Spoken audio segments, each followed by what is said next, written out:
আসসালামু আলাইকুম ওরহমতুল্লাহি ওবরাকাতু। আমাদের শেষ ক্লাস পর্যন্ত তখতি নাম্বার 1 শেষ হয়ে গেছে।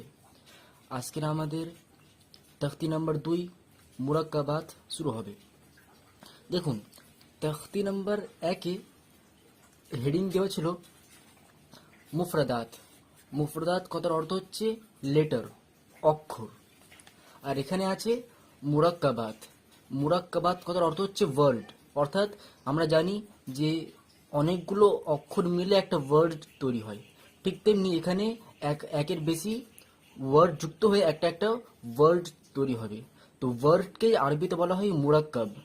আর ওয়ার্ডস হচ্ছে ওয়ার্ডের প্লুরাল, ঠিক তেমনি মুরাক্কাবের প্লুরাল হচ্ছে মুরাক্কাবাত। হলো? তো এখানে আমরা মিলিত অক্ষরকে চিনব।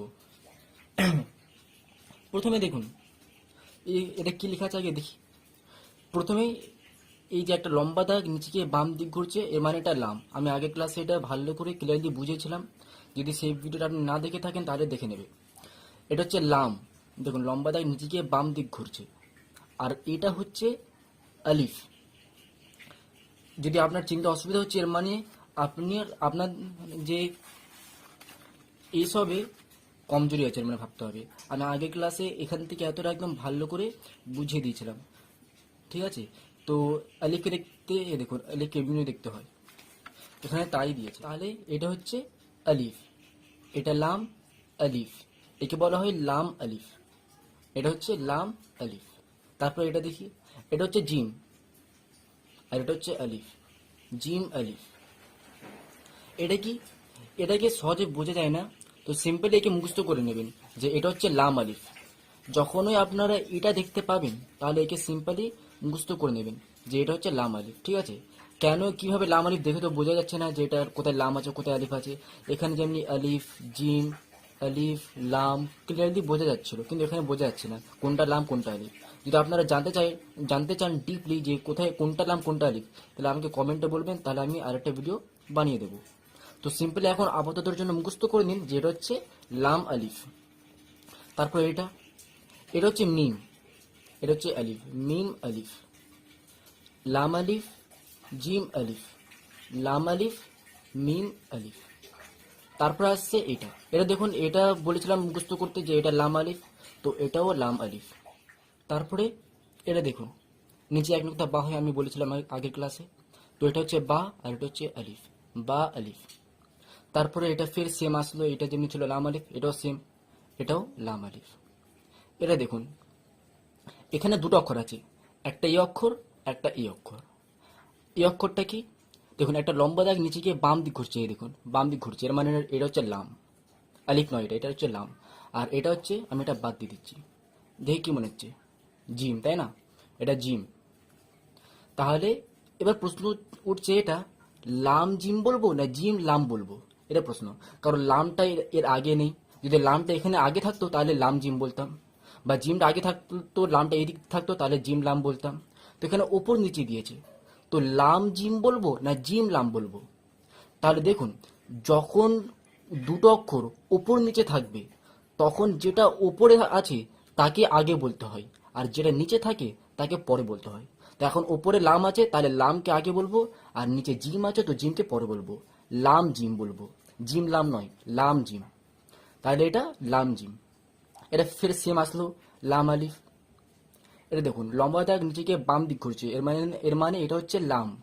আর নিচে এক নোটা বা, লাম বা, লাম বা।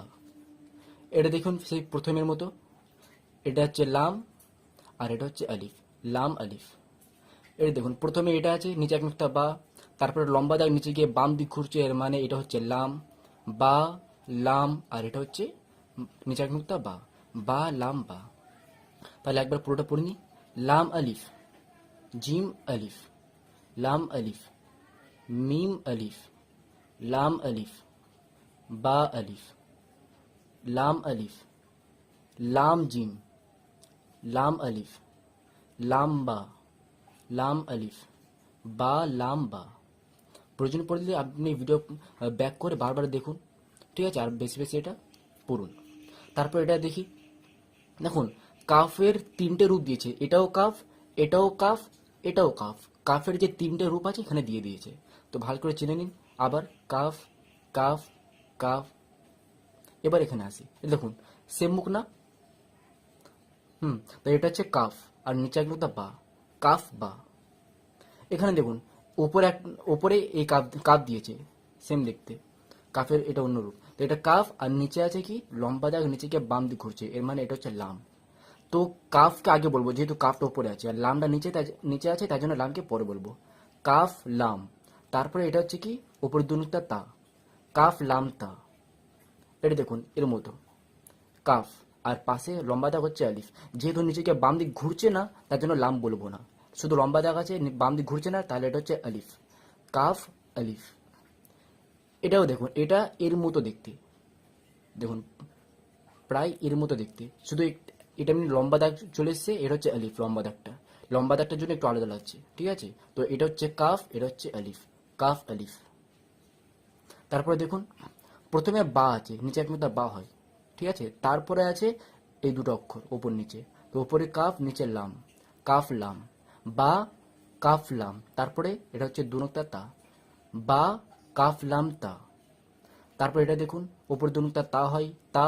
আর এটা কি, এটা হচ্ছে এর মতো দেখতে, কাফ। এটা তা কাফ, আর ওপরের তিনুকটা সা হয়, জিভ বার করতে হয় অবশ্যই। জিভ সিম্পলি সা বলবেন না, ঠিক আছে? সা বলবেন না, জিভ বার করবেন। সা, তা কাফ সা। তাহলে পুরোটা পড়ি। কাফ, কাফ, কাফ, কাফ বা, কাফ লাম তা, কাফ আলিফ, কাফ আলিফ, বা কাফ লাম তা, তা কাফ সা। তাহলে এখান থেকে এতটা পুরোটা বারবার পড়বেন, ঠিক আছে? এবার আমি অনুমতি চাচ্ছি, কোনো প্রকার ডাউট থাকলে অবশ্যই কমেন্টে জিজ্ঞাসা করে নেবেন। আসসালামু আলাইকুম ওয়া রাহমাতুল্লাহি ওয়া বারাকাতুহু।